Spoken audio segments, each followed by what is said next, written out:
I'm a research scientist leading battery team at CSIRO Manufacturing. Australia has set targets to reduce carbon emissions. To be able to reach these targets, it's crucial that we quickly transition to renewable energy sources. For that, we need more efficient batteries to be able to store these energies. The work I and my colleagues are doing, we have a unique opportunity to establish a sustainable battery industry in Australia.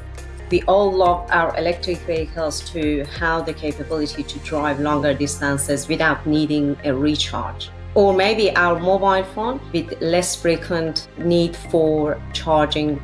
I am collaborating with industries to enhance the safety and energy density of the existing lithium-ion batteries that you find in everyday products like your mobile phone.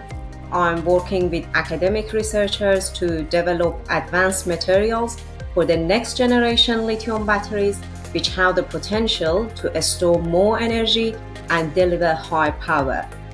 I'm honored to have received this award from ATSE. I hope that this recognition builds even more trust from current industry partners and also inspires a young generation as they pursue their careers.